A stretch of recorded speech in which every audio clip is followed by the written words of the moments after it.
우리는 하나님의 은혜를 간절히 사모합니다. 그런데 하나님의 방법은 늘 우리의 예상을 벗어납니다. 설교자의 무심코 던진 한마디가 때로는 우리 가슴을 치고 마음에 감동이 되어지고 또 그 말씀이 생명이 되어서 내가 예수를 믿는 놀라운 구원의 결단에 이르기도 하지만, 그 반대로 설교자가 힘주어서 좀 메시지를 전해도 전혀 감동이 되지 않을 때도 있습니다. 지난 월요일부터 수요일까지 목회자 코스타가 저에게 그랬던 것 같습니다. 캘거리와 에드먼튼의 담임 목사, 그리고 부교육자들, 그리고 그 가족들 한 150여 명이 힌톤에서 모임을 가졌습니다. 여러분도 아시는 것처럼 가장 은혜 받기 어려운 사람들이 이 목사입니다. 안다는 것이죠. 그래서 누가 메시지를 전하면은 이 메시지는 어떻고 저 메시지는 어떻고 또 이렇게 써먹으면 좋겠다, 이런 마음들 때문에 쉽게 말씀에 집중하기도 어렵고 또 말씀에 은혜 받기도 어렵습니다. 제 자신도 그래서 그런지 그 목회자 코스타가 그렇게 큰 기대가 되지는 않았던 것이 사실입니다. 그런데 하나님께서 누구보다도 무덤덤했던 제 마음을 예상치 못한 방법으로 무너뜨리셨습니다. 둘째 날에 저녁 강사로 오신 분이 이 부산에 있는 세계로교회라는 곳에서 오신 손현보라고 하는 목사님이십니다. 이분이 제가 별로 좋아하는 스타일은 아니에요. 왜냐하면은 교회 건축을 위해서 논밭에 나가가지고 그냥 그 벌판을 향해서 주여 삼창 부르고 하나님 땅 3,000평을 주십시오, 좀 이렇게 막무가내 같은 분이라서 별로 그런 스타일을 제가 좋아하지는 않습니다. 근데 이분이 그렇게 하셨어요. 교회 건축을 시작하시고 나서 성도들 데리고, 권사님들 저 땅을 향해서 주여 삼창하시고 따라하세요. 주여 땅 3,000평을 주십시오, 이러면서 간구하셨던 분이 바로 이 손현보 목사님이십니다.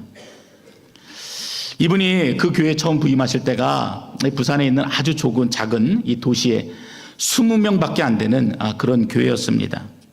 근데 그 교회가 성장하고 성장해서 지금은 매년 1,000명 이상이 세례를 받을 정도로 급성장한 전설적인 교회입니다. 근데 제가 이분의 말씀을 들으면서 어떤 은혜를 받았냐면은, 하나님, 제가 참 싫어하는 스타일인데요, 저는 좀 그렇지 않고 싶은데 하는 마음이었지만, 하나님 그래서 이분을 쓰셨군요, 하나님 그래서 그곳에 그 교회를 그렇게 크게 세우셨군요 하는 그런 마음이 들었던 것입니다.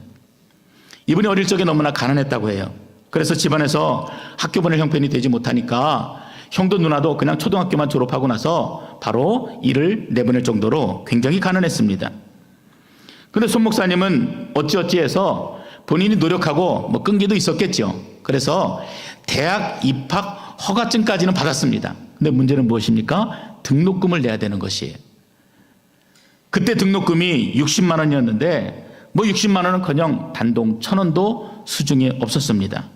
그래서 하늘만 바라보다가 등록 마감일에 어디를 갔냐면은 이 동네 뒷산에 있는 절로 간 것입니다. 굉장히 재밌죠. 누가 그 등록금을 내주셨는지 아십니까? 그 절의 주지스님이 그 등록금을 내주셨다는 것입니다.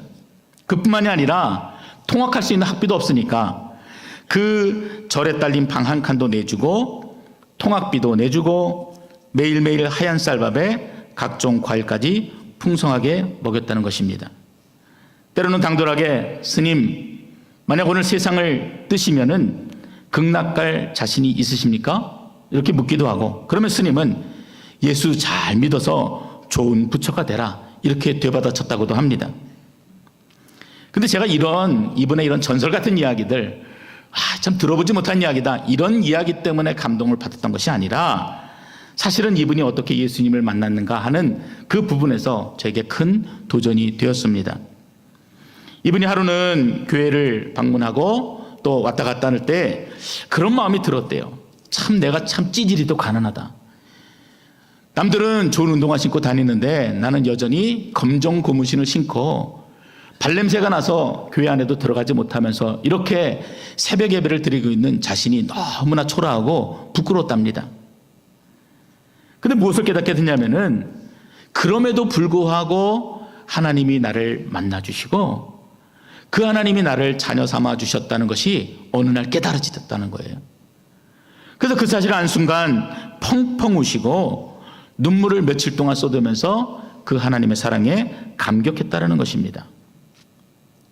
자격 없는 자가 받게 된 은혜가 얼마나 큽니까? 여러분도 그런 은혜가 있으시죠? 우리 모두는 그런 고백이 사실은 있습니다. 어떻게 감히 나 같은 자가 하나님을 아버지라 고백하고, 그리고 어떻게 나 같은 자가 이렇게 이 자리에 모여서 예배 드릴 수 있는가 생각하면은 우리가 하나님 앞에 드릴 것은 눈물밖에 없는 것이 사실입니다. 오늘 우리가 보게 될 룻기가 여러분 그런 이야기를 담고 있는 것 아십니까? 많은 설교자들이 이 룻기를 설교할 때는요, 시험이 나옴이야, 그리고 이 룻의 이 고부간의 따뜻한 사랑 이야기, 효도 이야기, 이런 쪽으로 많이 설교를 합니다. 근데 사실은 룻이 그런 이야기를 담고 있는 것은 아닙니다. 구원의 진리가 담겨져 있어요. 복음의 내용이 담겨져 있습니다. 그리고 누구보다도 예수를 믿기 어려웠던 한 여인이 어떻게 하나님의 은혜를 경험하고 어떻게 믿음으로 그 삶을 고백하는지, 그 귀한 고백이 담겨져 있는 책이 바로 룻기입니다. 저희 교회에서도 제가 지난 2년 전에 이 내용을 한번 살펴본 적이 있습니다. 근데 그때는 역전의 신앙이라는 관점으로 오늘 본문을 좀 보았습니다. 오늘 이 내용은 우리가 앞으로 있을 이 말씀 사경회를 앞두고 한 3주 정도 하나님께서 얼마나 우리를 사랑하시는지, 그리고 그 사랑을 어떻게 우리에게 베풀어 주셨는지, 이런 관점으로 우리가 살펴보게 될 것입니다. 그래서 우리가 이 룻이라는 여인을 통해서 하나님의 사랑을 경험하게 되고, 그래서 집회가 시작되기 전까지 우리 마음이 가난한 마음으로, 또 누구보다도 여호와를 간절히 사모하는 마음으로 그렇게 보낼 수 있기를 바랍니다. 이 성경은 이 룻기의 배경을 사사시대라고 소개합니다. 사사시대는요, 지금처럼 어떤 왕이 통치하는 그런 시대가 아니에요. 왕은 누구예요? 하나님이십니다. 하나님 말씀하시면 사사들이 그 말씀을 받아서 백성들을 지도하고 가르치고 이끌었던 그런 시대가 사사시대입니다. 이스라엘이 출애굽하여서 40년 광야 생활을 거쳐서 가나안 땅에 들어가게 되는데, 그때부터 바로 이 사사시대가 시작되었던 것입니다. 여호수아가 가나안을 정복했던 주전 1390년부터 초대왕 사울왕이 등극하는 1050년까지 대략 340년의 동안 사사들이 이스라엘을 통치하고 있었습니다. 그런데 사사기 2장 10절에 보면은요, 이처럼 하나님이 통치하시고 사사들의 말씀을 받아서 백성들에게 전하는 이 사사시대가 얼마나 영적으로 혼탁하고 백성들의 마음이 둔해져 있는지를 잘 표현하고 있습니다. 그 세대 사람도 다 그 열조에게로 돌아갔고, 그 후에 일어난 세대는 여호와를 알지 못하며 여호와께서 이스라엘을 위하여 행하신 일도 알지 못하였도다. 하나님을 바라보고 살았는데 자녀들에게 여호와를 가르치지도 못했고, 자녀들이 여호와를 알지도 못했다, 그렇게 기록합니다. 사사기 맨 마지막에는요, 21장 25절을 보면은 그때 이스라엘의 왕이 없으므로 사람이 각기 자기의 소견에 오른 대로 행하였더라. 생각할 때는 은혜시던 것 같고, 생각할 때는 하나님의 은혜가 없으면 살 수 없을 것처럼 사람들이 몸부림쳤을 것 같은데, 어느 한 사람도 하나님을 찾지 않고 둔탁하여지고 둔화해져서 그냥 그렇게 살았던 시대가 바로 사사시대였던 것입니다. 인본주의 시대예요. 영적인 권위가 무너진 암울한 시대가 바로 사사시대였습니다. 그런데 이 시대에 나옴이라고 이름하는 한 가난한 유대인 여인이 이 베들레헴 땅에 살고 있었습니다. 물론 남편의 이름은 오늘 1절에 나온 것처럼 엘리멜렉이라고 하는 남편입니다. 근데 이 사람 별로 중요치 않아요. 이름이 많이 등장하지도 않습니다. 남자들보다는 여자들의 이야기가 중심이 되어져서 이 룻기가 흘러갑니다. 굉장히 어려움이 왔어요. 온 유대 땅에 흉년과 기근이 들었습니다. 그로 인해서 극심한 고통을 온 가족들이 느끼고 있었습니다. 그래서 결국은 저와 여러분들처럼 고향을 떠나서 모압이라고 하는 먼 이방 땅에 정착하게 되었던 것입니다. 잘 살 줄 알았죠. 그런데 고통이 멈추지 않습니다. 그 낯선 땅에서 갑작스럽게 집안의 가장인 남편이 목숨을 거둔 것입니다. 그래도 살아야 하겠기에 그럭저럭 두 아들과 또 모압 여인들을 결혼시켰는데 그 두 아들도, 그 기둥 같은 두 아들도 갑작스럽게 죽어버렸습니다. 누가 남았습니까? 힘없고 늙어버린 자신과 과부가 되어버린 두 이방 며느리 오르바와 룻이 남았다. 바로 그 내용이 1장 1절에서 5절까지의 내용입니다. 이 절망의 끝입니다.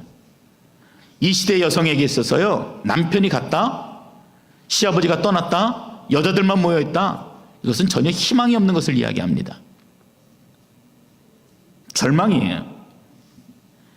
여성으로서 모든 것을 다 잃어버렸고 어떠한 기대와 소망도 가질 수 없는 상태에 이 여인들이 놓여지게 되어 있습니다. 그래서 13절에 보면은 이 나오미가 그 자신의 신세를 한탄하면서 절규합니다. 여호와의 손이 나를 치셨다. 그렇게 통곡합니다.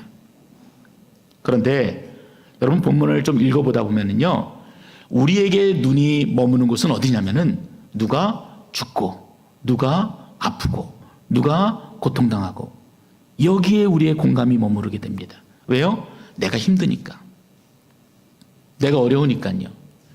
아, 이처럼 나오미도 죽고 힘들고 어려운데 나의 인생도 그에 비하면은 그래도 낫구나 하면서 위로를 받게 됩니다. 그런데 죽고라는 말에 초점을 두지 말고 이 본문에 함께 등장하는 남았다라는 말에 초점을 두고 이 말씀을 읽으면은 느낌이 완전히 달라지게 됩니다. 3절부터 5절까지를 우리 함께 좀 읽어보도록 하겠습니다. 자, 뭐가 남았는지를 여러분 잘 보시기 바랍니다. 3절부터 5절입니다. 나오미의 남편 엘리멜렉이 죽고 나오미와 그의 두 아들이 남았으며 그들은 모압 여자 중에서 그들의 아내를 맞이하였는데 하나의 이름은 오르바요 하나의 이름은 룻이더라. 그들이 거기에 거주한 지 10년쯤에 말년과 기른 두 사람이 다 죽고 그 여인은 두 아들과 남편의 뒤에 남았더라. 3절에서 엘리멜렉이 죽고 누가 남았어요? 두 아들이 남았습니다. 자, 5절에 그나마 두 아들이 죽어버렸습니다. 이제 누가 남았습니까? 그 며느리 오르바와 룻이 남았다라는 것이에요. 우리는 이미 주신 것들을 바라보지 못하고 늘 잃은 것들을 생각하면서 마음 아파합니다. 고통스러워합니다. 위로받기 원합니다. 그러나 아십니까? 하나님은 그 남은 것들을 통해서 당신의 역사를 이어오고 있다는 것입니다. 우리가 관심 두지 못하고 우리가 은혜다라고 깨닫지 못하는 그것을 통해서 하나님이 여전히 역사하고 계시다는 사실입니다. 우리가 잘 아는 창세기에 보면은요, 인류의 죄가 온 땅에 가득할 때 하나님께서 이 땅을 심판하셨습니다. 물로 심판하셨어요. 이 땅에 있는 모든 인류를 물로 덮어버리실 때 누가 살았습니까? 노아와 노아 가족들이 하나님의 은혜를 입고 그 땅에 살아남았어요. 남아있는 자들이에요. 분명한 것은 무엇입니까? 노아의 때와 같이 예수님께서 다시 이 땅에 오실 때 분명히 남겨질 자들, 은혜를 아는 자들이 있을 것이라는 사실입니다. 주님이 주시는 은혜는 만수무강, 가족평안, 사업 번창이 다가 아니라는 말이에요. 잃는 것처럼 남겨지는 것으로 위로를 받게 됩니다. 고통이 있어도 슬픔이 있어도 자격 없는 나 같은 자를 남겨주시는 것만으로도 분명 우리는 감격할 때가 온다라는 사실을 오늘 본문이 우리에게 또한 말하고 있는 것입니다. 그렇게 위로하고 있는 것이에요. 오늘날 우리의 문제가 무엇입니까? 마치 다수가 선택하고 다수가 몰려가면은요, 그것이 진리가 되어버리는 세상에 저와 여러분이 살고 있습니다. 제가 이번에 한국에 가서 보니까요, 제가 한국을 떠난 지 한 14년 됐는데 14년 전에 보지 못했던 가전제품들이 막 눈에 막 보이기 시작하는 거예요. 김치 냉장고는 얼마나 화려한지 막 여기도 열리고 저기도 열리고 막 서랍이 열리고요, 막 가구 같았어요. 미세먼지 잡는다라고 집안 거실 한가운데는 공기청정기가 있는 겁니다. 세탁기는 얼마나 기능이 다양하고 큰지 저희 어머니가 혼자 사시는데 사이즈는 제일 큰 거 쓰시더라고요. 마치 사람들이 남에게 뒤지기 싫어서, 유행에 뒤떨어지기 싫어서 우리도 그것을 가져야 된다고 착각하면서 살고 있는 것은 아닌가, 그런 생각마저 들었습니다. 하루는 제가 버스를 타고 이렇게 동네를 지나고 있는데 아마 그때가 이제 학교에서 애들이 끝나고 막 나오는 순간이었던 것 같아요. 아이들이 교복을 입고 나오는데 전부 입술이 분홍색으로 이렇게 칠하고 애들이 다 똑같은 모습으로 걸어 나오는 거예요. 자, 조카에게 물어봤어요. 왜 애들이 전부 저렇게 다 핑크색 립스틱을 바르고 다니지? 그랬더니 유행이랍니다. 제가 볼 때는 전부 다 펭귄 같고 이쁘지도 않은데 그게 유행이라서 전부 그렇게 바르고 나온다는 것이에요. 길거리에는 정말 멀쩡한 여자들, 정말 예쁘게 생기고 그리고 정숙하게 옷을 입은 여자들이 삼삼오오 모여서 당당하게 담배를 피우고 있었습니다. 근데 저에겐 그렇게 들리는 것이, 나는 뒤처지지 않아.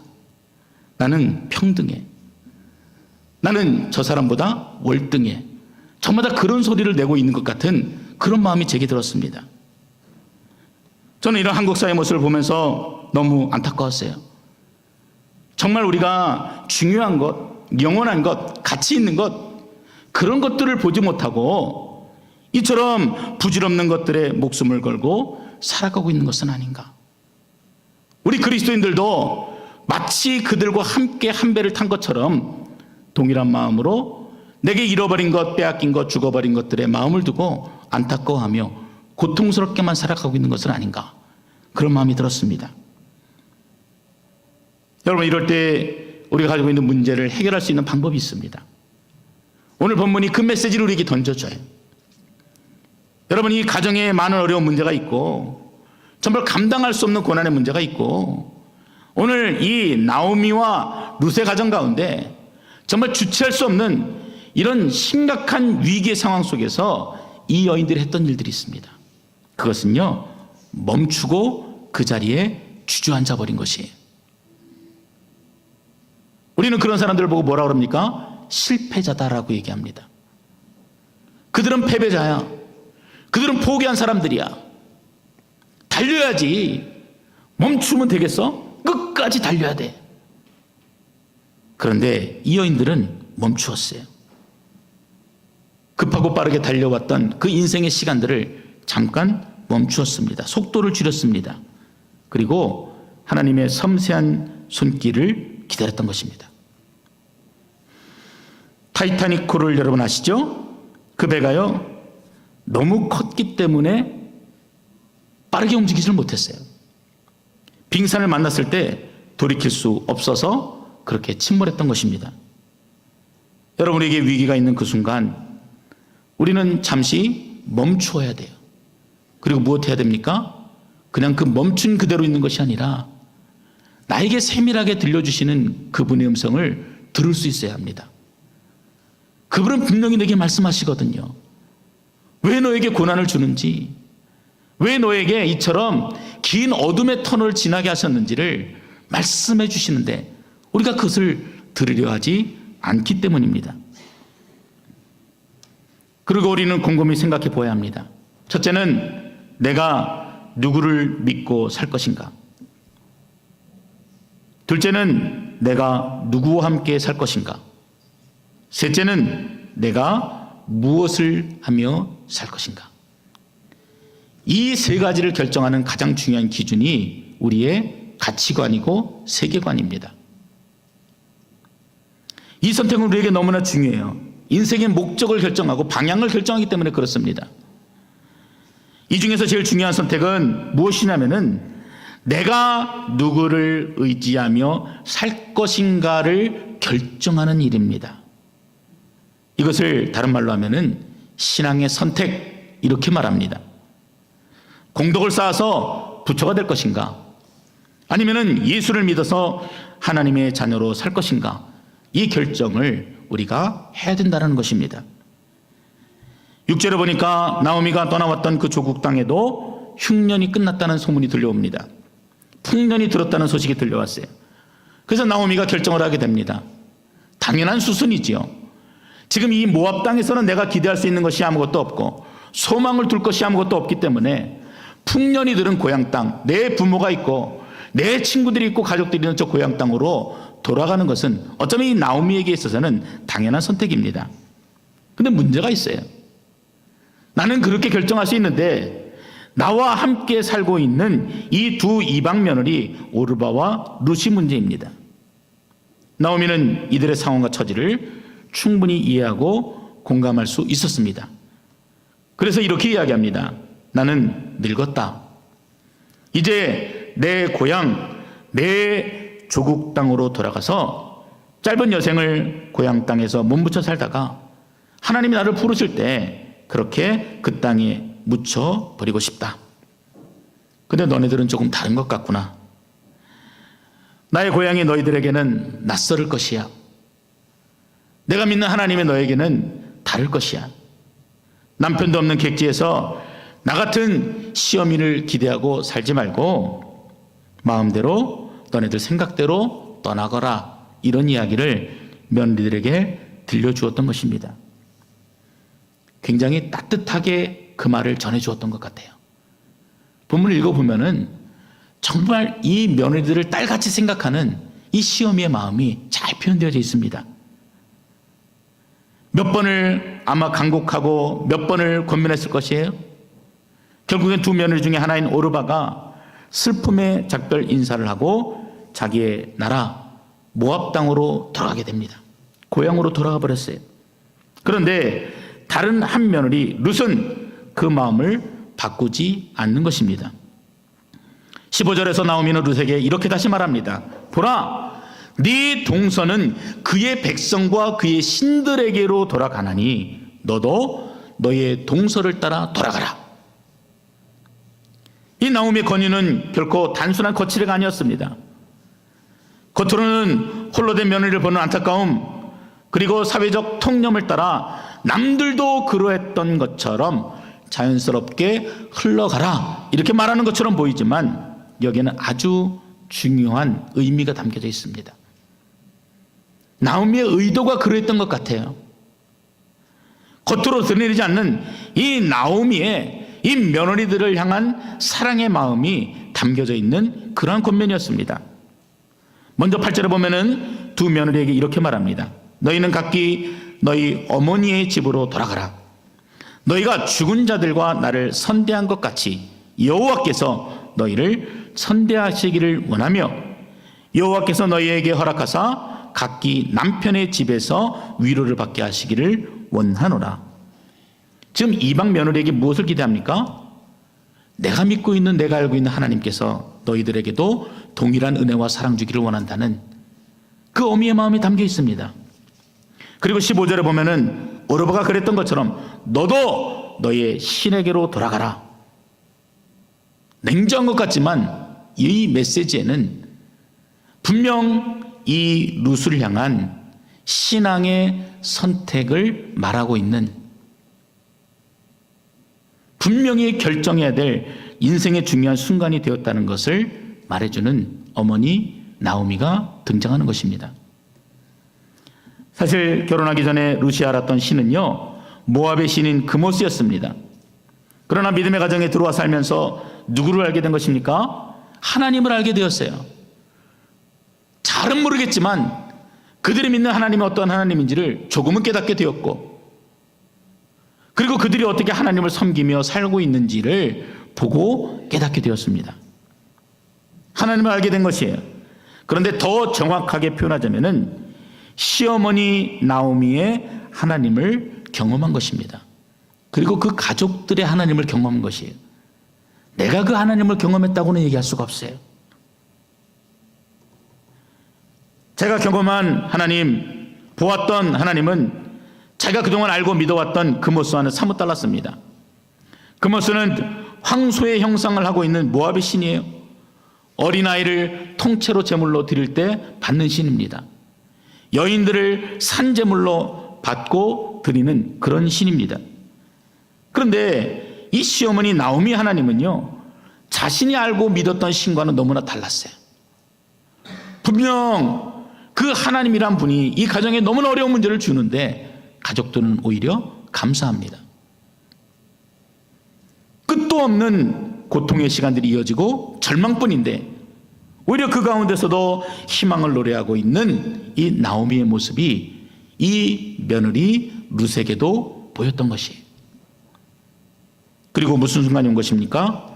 자신의 고향으로 돌아가냐, 아니면은 어머니를 따라서 남편의 고향으로 돌아가냐.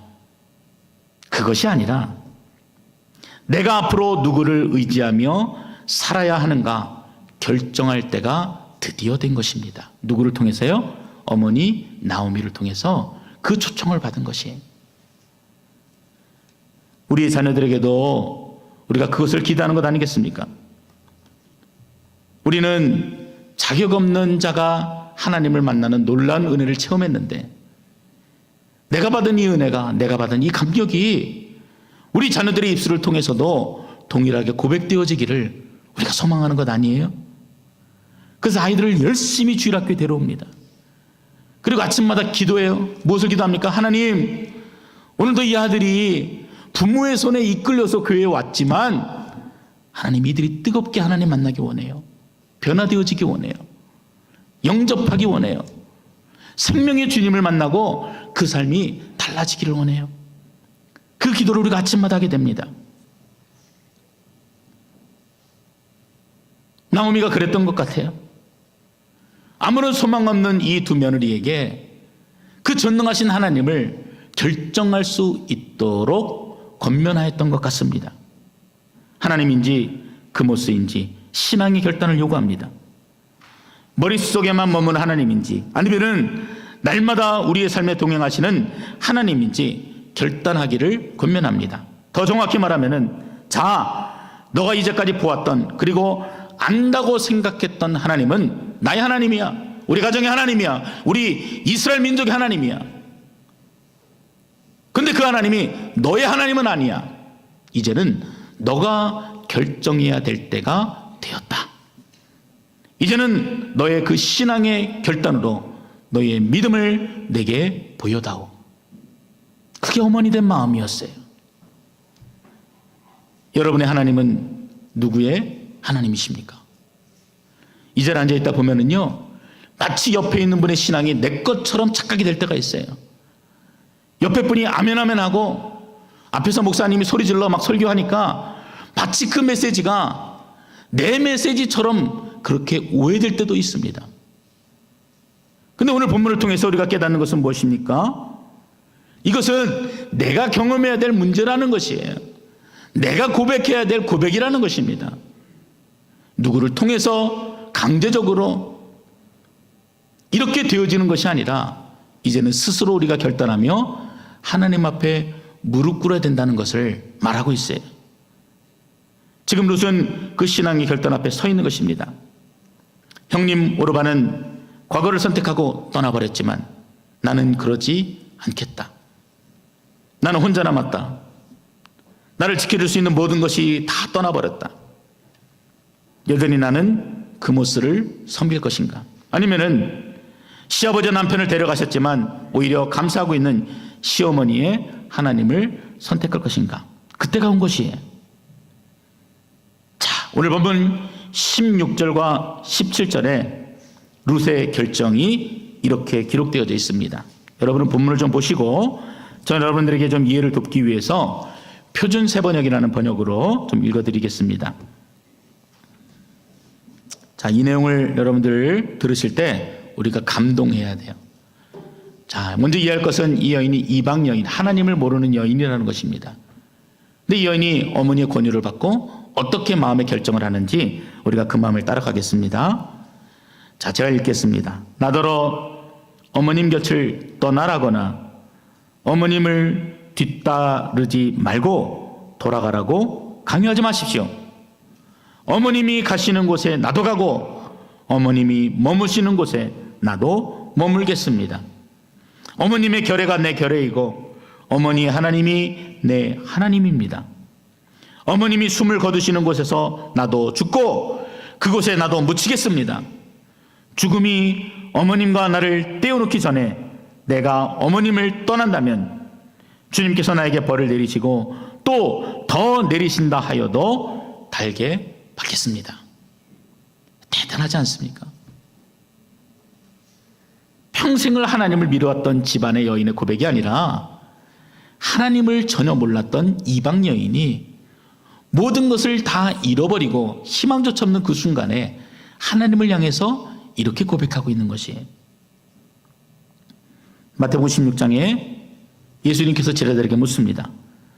사람들이 나를 누구라 하느냐? 아이고, 예. 어떤 이들은요, 예수님을 선지자라고 합니다. 어떤 이들은 예수님을 엘리야라고 합니다. 근데 예수님이 제자들에게 다시 물어요. 이게 진짜 질문이시죠? 그런데 너희는 나를 누구라 하느냐? 그때 베드로가 아주 멋진 고백을 하게 됩니다. 주는 그리스도시요 살아계신 하나님의 아들이시니이다. 오늘 그 예수님이 오늘 우리에게 오셔서 다시 너는 나를 누구라 하느냐 이렇게 묻는다면 여러분은 어떻게 대답하시겠습니까? 우리가 그 질문에 대답할 수 있어야 돼요. 다른 사람을 따라서 결정하고 대답하는 것이 아니라 그냥 전체적인 분위기에 휩싸여서 감정적으로 결정하는 것이 아니라 진지한 마음을 가지고 우리 스스로에게 물어봐야 한다는 것입니다. 과연 나는 무엇을 믿고 있는가? 누구를 믿고 있는가? 누구를 따라가고 있는가? 어떻게 살고 있는가? 무엇을 위해서 사는 것인가? 이 룻의 신앙 고백을 좀 더 자세하게 살펴보면은 먼저 그녀는 하나님에 대한 분명한 믿음을 고백합니다. 16절에 보시면은 어머니의 하나님이 나의 하나님이 되시나니, 이 말씀은 어머니의 하나님은 나의 하나님이십니다 이렇게 고백하는 것이에요. 나는 과거에 우리 조상들이 섬기던 모압신을 섬겼지만 이제는 어머니 하나님, 그분이 나의 하나님이 되십니다 라고 고백하는 것입니다. 더 감동이 되는 것은요 17절이에요. 그 소원과 약속을 누구의 이름으로 하냐면요 여호와 하나님의 이름으로 하고 있어요. 내가 죽는 일 외에 어머니를 떠나면 여호와께서 내게 벌을 내리시고 더 내리시기를 원하나이다. 내가 여호와를 떠나면 그 어떤 벌도 달게 받겠습니다. 가정의 남자들이 다 죽고 혹독한 고난을 경험하고 있는데도 더한 벌도 받겠다는 흔들림 없는 신앙 고백을 여호와 하나님의 이름으로 고백하고 있는 것이, 어머니 하나님 곧 이스라엘 하나님, 천지를 창조하신 전능하신 하나님, 이스라엘 백성을 택하시고 구원하시고 약속의 땅에 인도하신 하나님, 바로 그 하나님이 이제는 나의 하나님입니다. 제가 살아보니 경험해보니 이제 결정할 때가 되고 보니 이제는 그분이 나의 하나님이라고 자신 있게 말할 수 있습니다. 이 고백을 하고 있는 것입니다. 그리고 룻은요 자신의 소속이 어디인지를 분명하게 밝히고 있습니다. 여러분, 우리 아이들이 가지고 있는 문제가 있지요. 정체성의 문제예요. 캐네디언도 아닌 것 같고 그렇다고 한국 사람도 아닌 것 같고 크면 클수록 더합니다. 색깔 있는 애들은 색깔 있는 애들이 몰려다니고 어느 순간 백인들은 우리 곁에서 멀어져 가요. 그럴 때 아이들이 큰 정체성의 혼란을 가져오게 됩니다. 이 부모가 걱정했던 것도 그런 건데 이 룻이 뭐라고 얘기합니까? 어머니의 백성이 나의 백성이 되고 이렇게 고백해요. 비록 모압에서 태어나서 모압 여인으로 자라났지만 이제는 이방 여인이 아니라 하나님의 백성으로 살겠다. 그 어떠한 대가도 감수하겠다라고 하는 굳은 믿음을 이야기합니다. 자기가 원한다고 캐나다인이 되는 것 아니잖아요. 그럼에도 불구하고 자신은 이미 하나님의 백성이라고 말합니다.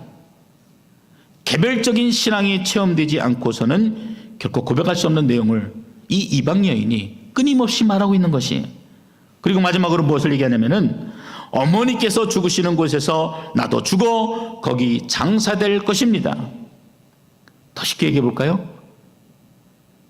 제가 더 희생되어도 좋습니다. 우리도 잘하지 못하는데요.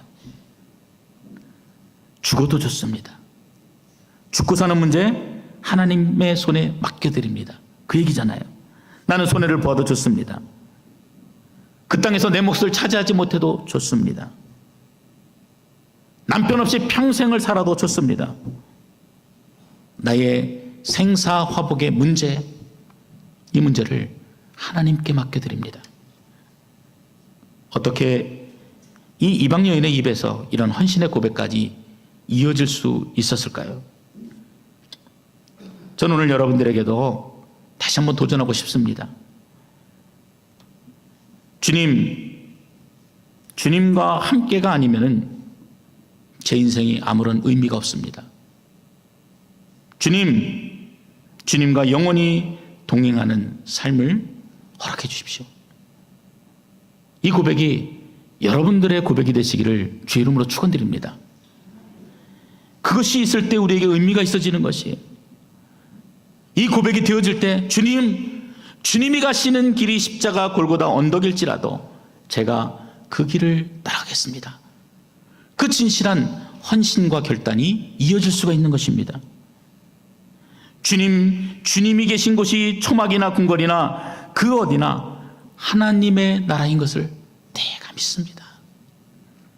화려한 곳, 권세 얻는 곳이 아닐지라도 주님 머무시는 곳이 거리일지라도 내가 주님과 함께 그곳에 머물겠습니다.